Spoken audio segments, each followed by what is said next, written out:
Saudara DPR meminta impor mobil India untuk Koperasi Desa Merah Putih ditunda, tapi sejumlah mobilnya nyatanya ini sudah tiba di tanah air dan tidak mungkin untuk tidak segera digunakan.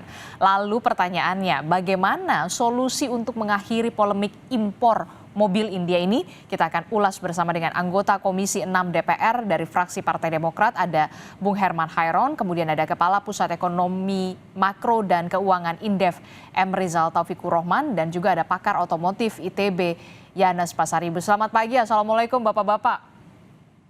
Selamat pagi. Waalaikumsalam warahmatullahi pagi, Mbak. Iya, ini kita bahas soal mobil impor begitu ya, tapi bukan karena mau lebaran, tapi karena kebutuhan Koperasi Desa Merah Putih begitu. Saya ingin ke DPR dulu.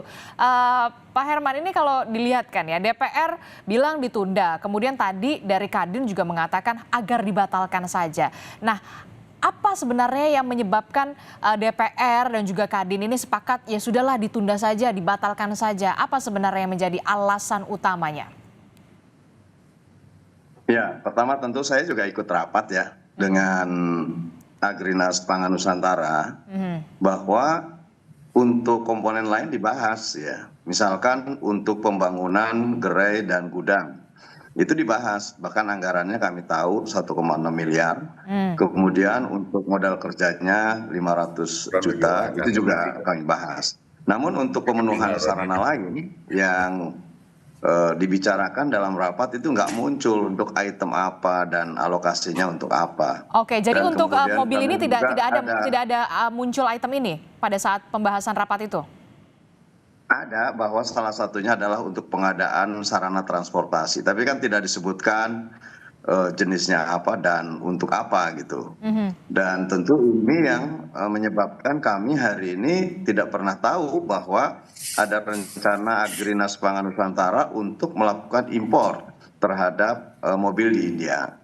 Nah, satu hal yang tentu kami ingatkan bahwa mobil ini kan akan di-drop, akan dikirim ke desa-desa, ke pelosok-pelosok, ke wilayah-wilayah yang mungkin saja terpencil dan lain sebagainya.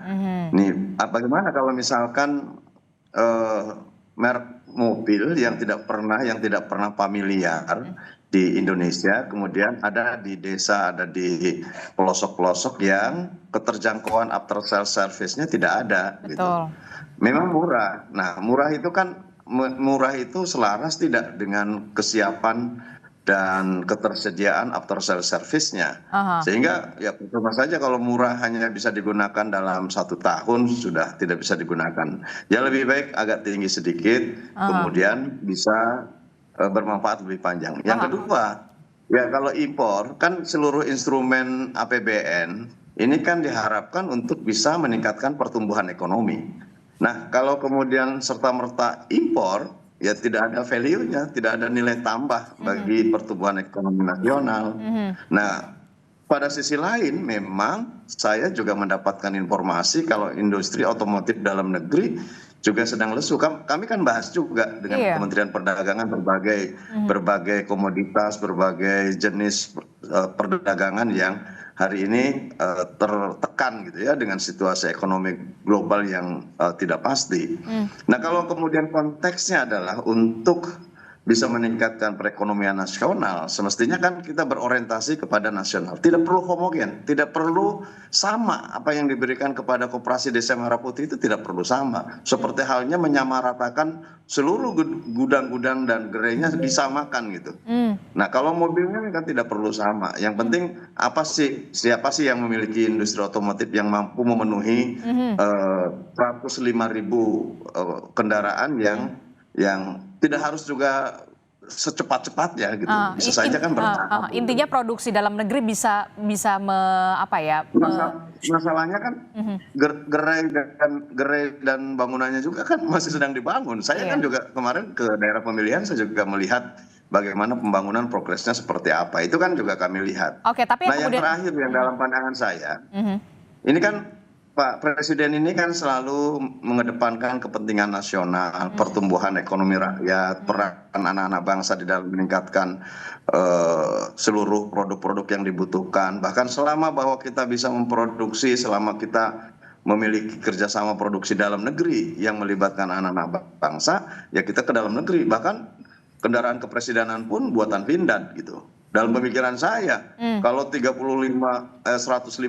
salah satunya juga adalah buatan Pindad dan bersama-sama dengan industri otomotif dalam negeri kita, ya menurut saya ini akan menjadi kekuatan perekonomian yang baik ke depan gitu. Mobil presiden aja dari Pindad begitu ya. Tapi saya ingin kemudian saya garis bawahi adalah berarti DPR memang sudah mengetahui ada pemenuhan untuk kebutuhan transportasi, tapi tidak tahu kalau ini akan impor dari India begitu ya transportasinya. Ya, tidak tahu kalau tiba-tiba impor dengan India dan lain sebagainya, memang tidak pernah disebutkan karena pada waktu itu kami fokus terhadap bagaimana 3 miliar ini dialokasikan lebih efektif, lebih efisien dan tentu memberikan daya dorong, daya ungkit supaya Koperasi Desa Merah Putih segera bisa beroperasi.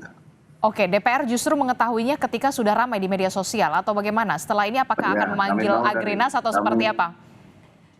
Kami juga sudah sebetulnya sebelumnya 1 bulan lalu, setengah bulan lalu lah kami sudah mengundang Agrinas Pangan ini, namun pada waktu itu dibatalkan dengan alasan bahwa dirutnya sedang berada di luar negeri. Oke, dan dalam waktu dekat apakah DPR nantinya juga akan memanggil Agrinas untuk membahas soal ini? Karena suka atau tidak suka, ini barang sudah ada di Indonesia saat ini. Ya, setiap satuan APBN semestinya dipresentasikan dulu di DPR. Karena bagaimanapun akuntabilitas dan transparansi ini harus kita kedepankan di dalam pelaksanaan. Apalagi BUMN, Agrinas Pangan Nusantara ini kan BUMN baru.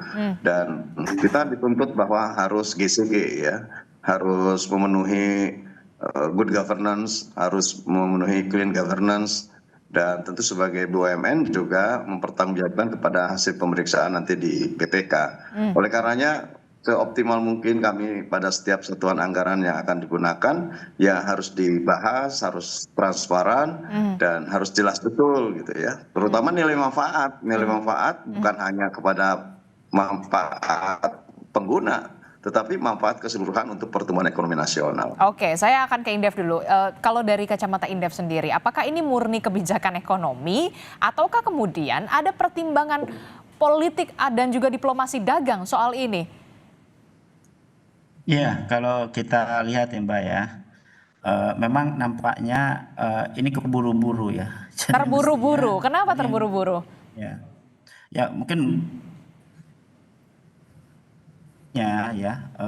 mestinya namanya kebijakan apalagi belanja APBN gitu ya, seharusnya kan dipertimbangkan berapa nilai tambah yang diperoleh dari satu rupiah yang dikeluarkan begitu, dan termasuk juga kesiapan dari bisnis model dari setiap Koperasi Merah Putih. Nah ini juga kan nggak jelas, misalnya beli mobil untuk apa gitu ya, kegiatan apa, mendapatkan apa. Oke, nanti kita akan mencoba lagi untuk memperbaiki audio, tampaknya agak terganggu sinyal bersama dengan Indef, tapi saya ingin ke Pak Yanas dulu. Pak Yanas, ini selaku pakar otomotif, Anda melihatnya seperti apa? Memang kita industri Indonesia tidak mampu untuk bisa menyediakan ada 105 atau 102 ribu mobil untuk Koperasi Desa Merah Putih sampai kok ya harus impor gitu.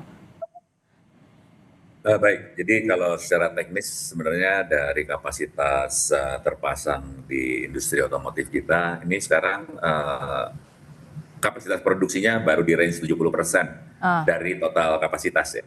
Dan itu kemarin tuh 107.000 unit ya berhasil dijual tahun kemarin. Artinya kapasitasnya memungkinkan, kemudian supply chain-nya juga, industri komponen lokalnya juga siap mendukung. Artinya nggak ada alasan sebetulnya kalau dikoordinasikan dengan Gaikindo ini tidak bisa dibikin sebuah orkestrasi untuk produksi bersama di Indonesia. Gitu. Bukan data retail seperti kemarin ya, data retail dari sales toko satu toko lain, bukan seperti itu harusnya. Oke, jadi sebenarnya kalau industri otomotif Indonesia sendiri sebenarnya bisa memenuhi ya kebutuhan untuk transportasi Koperasi Desa Merah Putih begitu ya, tidak perlu sampai impor begitu. Nah, kemudian yang juga jadi pertanyaan adalah begini, seurgent apa kemudian impor dari India, bahkan jenisnya ini four wheel, 4 penggerak roda begitu. Kalau memang ini untuk di desa-desa 3T begitu yang memang apa namanya medannya begitu terjal, apakah memang tidak mampu begitu untuk industri dalam negeri saja yang kemudian memenuhi, dan seperti apa urgensinya begitu sampai kemudian ke India gitu. Kalau memang soal harga, termasuk juga yang harus dipikirkan adalah ketika ini ada barang sampai ke daerah-daerah terpencil, bagaimana setelah itu 1 tahun berikutnya harus ada servis, suku cadang dan segala macamnya. Baik, jadi kalau bicara simpelnya, ini tentunya tidak boleh hanya untuk 3T. Di kita ada 80 ribuan ya, 80 ribuan operasi desa.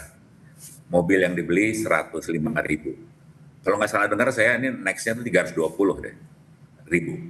Nah ini perlu dicek ulang, apakah betul untuk 80 ribu desa atau hanya 80 ribu koperasi desa atau hanya segelintir koperasi desa di 3T. Dan ini jumlahnya terlalu masif kalau untuk 3T aja. Dan kemudian speknya ini kalau dari four wheel drive ya, tentunya harapannya kan pihak direksinya juga udah cek dong ke data BPS 2024. Hampir 80% jalan di desa di Indonesia itu sudah dibeton mulai dari zaman Pak SBY dulu. Artinya two wheels juga cukup, two wheel drive. Oh. Nah ini ingin tahu jadinya sebenarnya. Tadi benar yang disampaikan, memang ini detailsnya ini nggak pernah diekspos, metode surveinya seperti apa nggak pernah diekspos. Jadi total keluar ini spek kendaraan four wheel. Jadi ini kalau untuk based on data yang ada di apa ya bisa dibilang yang di BPS ini over spec. Terus tadi banyak detail Pak Herman sampaikan itu benar itu. Ini terlalu mendadak, terlalu cepat, over spec, dan di Indonesia ini bisa ribut sama Pak Bahlil juga nih kalau spek engine-nya ini nggak sesuai dengan biodiesel yang diprogramkan pemerintah. Ini banyak problem nantinya, banyak problem. Oke, jadi kalau Anda menilai ini terlalu overspec begitu ya, ketinggian lah ibaratnya begitu ya. Nah, jika tujuan utamanya memang kemudian untuk pemberdayaan desa, apakah ada, yang jadi pertanyaan saya, apakah ada alternatif yang kemudian lebih efisien secara pembiayaan, secara perawatan, ke depannya seperti apa? Jadi kan kalau kita lihat ini keputusan ini ya benar-benar purely keputusan bisnis korporasi aja nih. Bukan keputusan sebuah lembaga di bawah naungan negara gitu kan. Jadi dia ambilnya ya dengan aksi korporasi ini dia bisa hemat sampai almost 50% gitu kan. Jadi purely bisnis ini. Oke, jadi ini keputusan bisnis kalau menurut Anda. Tapi kalau dari kacamata Anda sebenarnya, apakah ada alternatif yang lebih efisien dari soal pembiayaan dan perawatan?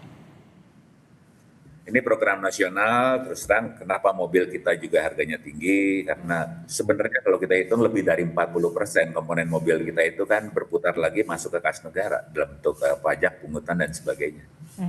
Mobil ini yang murah karena nggak kena komponen itu. Nah, kalau kepentingan negara, mungkin negara bisa melihat model-model kebijakan lain gitu kan, karena ini sifatnya urgensi dan nasional. Kalau benar ini urgen gitu ya, sampai yang kayak Pak Herman bilang tadi, ini mendadak sekali, bahkan koperasi juga belum dibangun semua, ini harus dalam tahun dan seterusnya. Ini ya betul Pak Herman, banyak pertanyaan sebetulnya. Oke, jadi kalau menurut Anda, dari rekomendasi Anda seperti apa untuk memenuhi transportasi di Koperasi Merah Putih, Koperasi Desa Merah Putih untuk di seluruh Indonesia? Jadi karena ini adalah penugasan negara, tentunya libatkan semua ekosistem yang ada, libatin kementerian yang ada, sehingga kepentingan Herman lebih pas nih tabrakan dengan Astra Cita 3 lah, reindustrialisasi kita gitu. Ini kan jadi kayak perang di internal, dan ini kalau dibaca publik jadi nggak bagus, Mbak. Begitu, Mbak. Oke, jadi ini harusnya melibatkan ekosistem yang ada begitu ya sebelum pengambilan keputusan. Kalau sekarang sudah ada barangnya di Indonesia, lalu terus diapakan? Itu yang kemudian jadi pertanyaan kita begitu. Saya ke Indef dulu. Terkait dengan tadi Anda mengatakan ini terlalu terburu-buru. Jadi sebenarnya apa yang menjadi diburu-buru? Toh ya Koperasi Desa Merah Putihnya juga belum terlalu banyak begitu ya, maksudnya untuk bisa secara serentak. Apa menurut Anda, apakah ini soal memang pemikiran bisnis saja semata, atau kemudian ada soal ekonomi atau soal diplomasi yang Anda lihat kalau dari Indef sendiri? Iya, biasanya kan kalau bicara perdagangan lintas negara tidak hanya aspek ekonomi, tapi juga memang diplomasi perdagangan begitu ya. Dan tentu ini menjadi adalah kalau misalnya mengimpor terutama otomotif di tengah kelesuan pasar otomotif gitu ya tahun lalu, meskipun sekarang cenderung naik tetapi itu juga kecil gitu ya. Justru seharusnya ya BUMN ini juga mengintegrasikan dengan Astacita. Tadi disampaikan Astacita ketiga itu hilirisasi gitu ya. Kemudian juga nilai tambah domestik gitu. Kalau impor seperti ini apa yang diperoleh dari untuk negara? Gitu.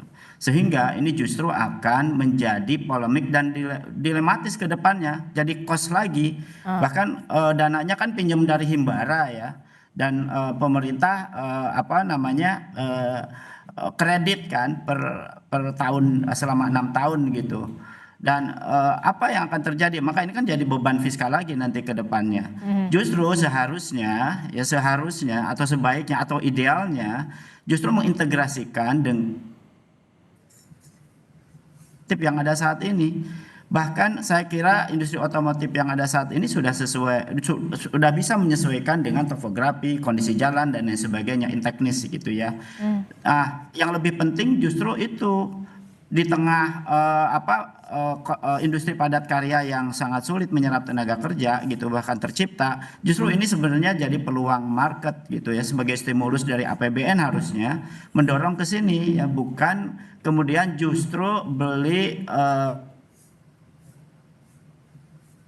dampak terhadap industri otomotif kita. Bahkan saya kira akan menjadi beban baru bagi fiskal kita, dan seyogyanya tahun ini seharusnya ya pemerintah itu tidak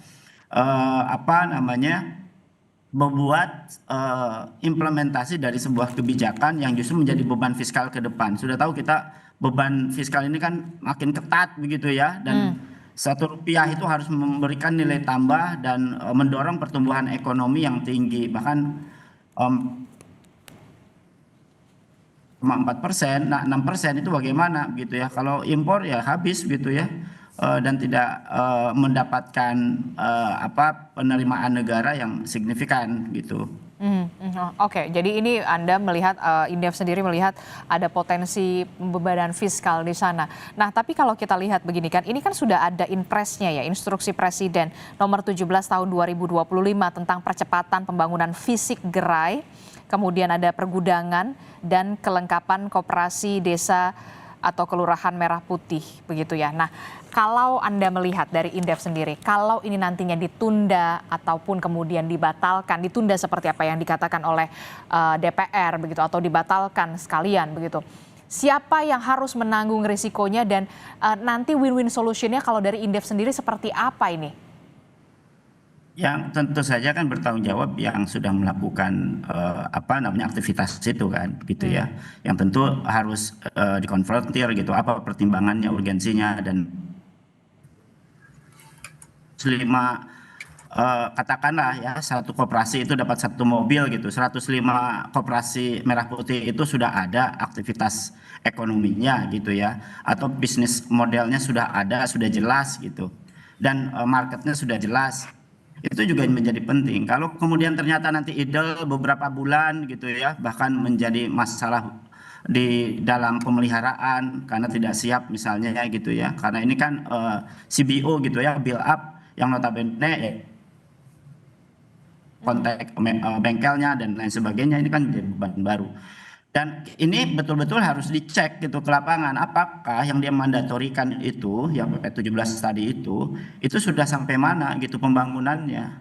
Kok tiba-tiba harus ada mobil dulu? Harusnya mobil itu kan pada saat sudah ada gudang, udah ready to work gitu ya, ready to apply gitu ya.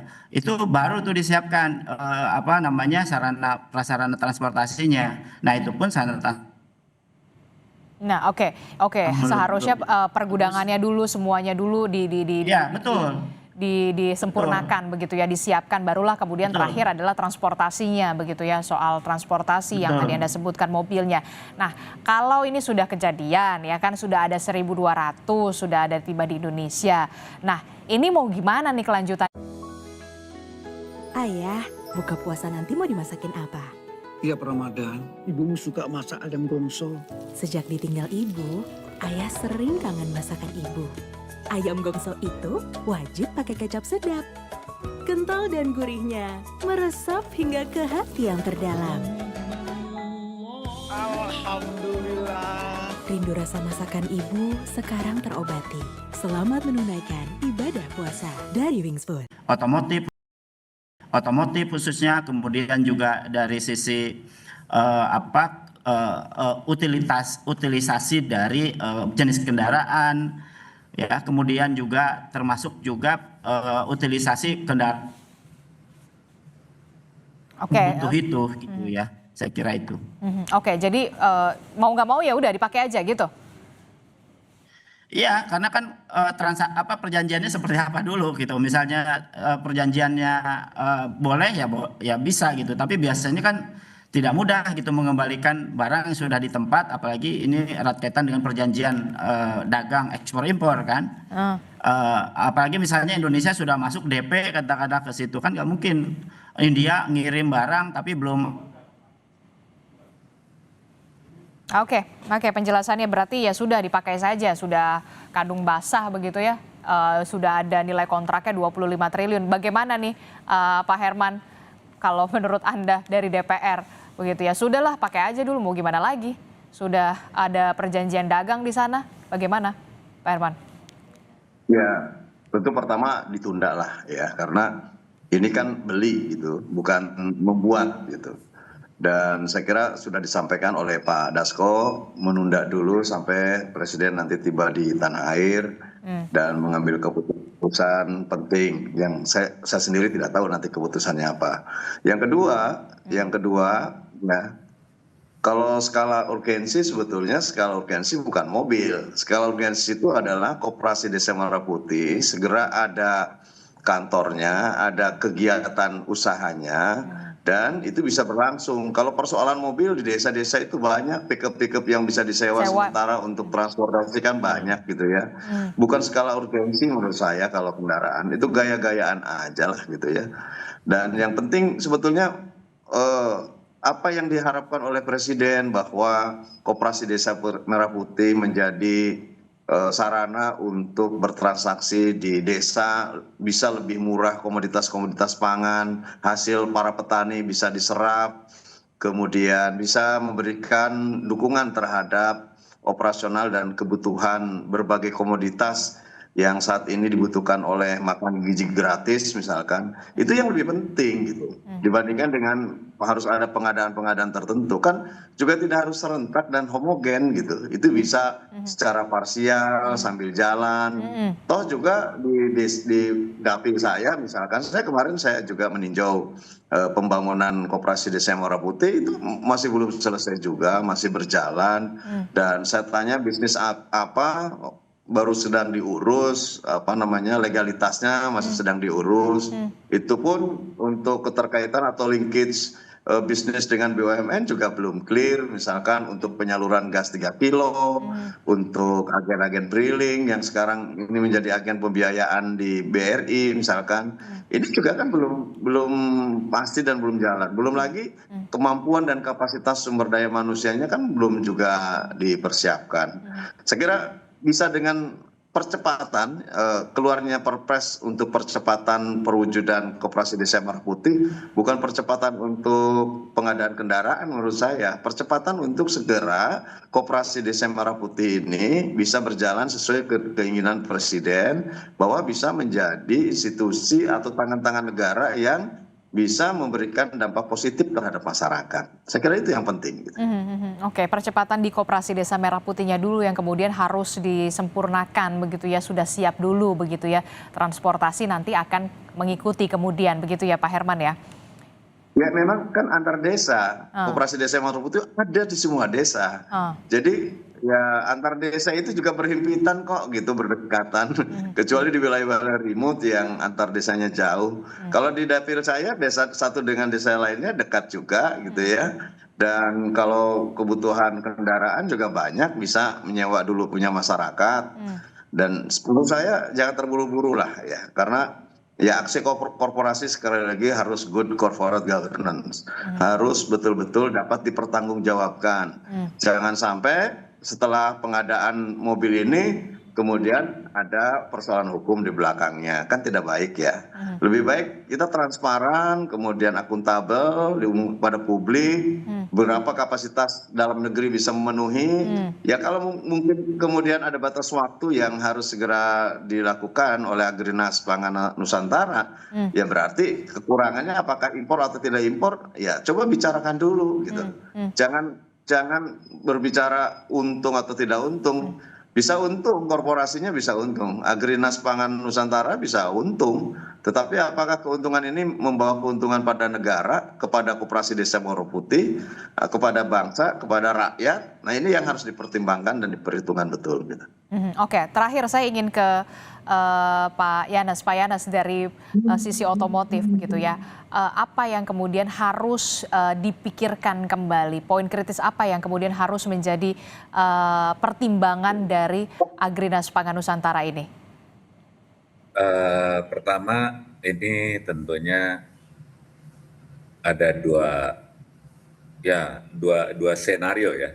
Satu, kalau dibatalkan, ini kasihan direksi Agrinas nih, karena kalau termination fee yang saya tahu ini bisa 5-10% dari nilai kontrak yang tidak dijalankan. Oke. Itu belum tuh. Terus kalau menolak, ini dibawa ke arbitrase internasional. Indonesia tambah ramai lagi nih nanti. Oke. Jadi kedua yang lebih solutif, di kita kan udah ada investasi sangat besar ya untuk industri otomotif dari Jepang. Kemudian kedua dari Korea. Yang kemarin ini yang dapat karpet merah tuh dari China. Terus dari Vietnam juga udah ada. Nah, kenapa ini nggak dirubah skemanya gitu, daripada nanti kena penalti internasional ke arbitrase yang bikin capek. Sekalian aja Mahindra dan Tata diminta, yang notabene dua-dua udah punya APM di Indonesia, sekalian aja minta investasi mereka. Sehingga keberagaman investor di Indonesia makin banyak, dan multiplier efeknya untuk tenaga kerja lokal dan sebagainya makin bagus. Dan itu lebih cantik karena melibatkan kementerian lain, Mbak. Jadi nggak hanya perdagangan, kementerian desa dan sebagainya. Gitu. Itu, Mbak. Oke, itu jadi solusinya yang untuk sementara begitu ya.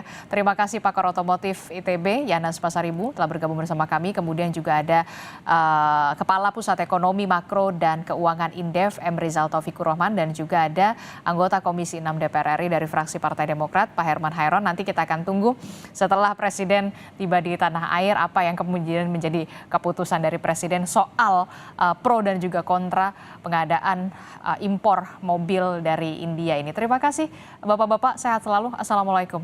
Selamat pagi. Waalaikumsalam.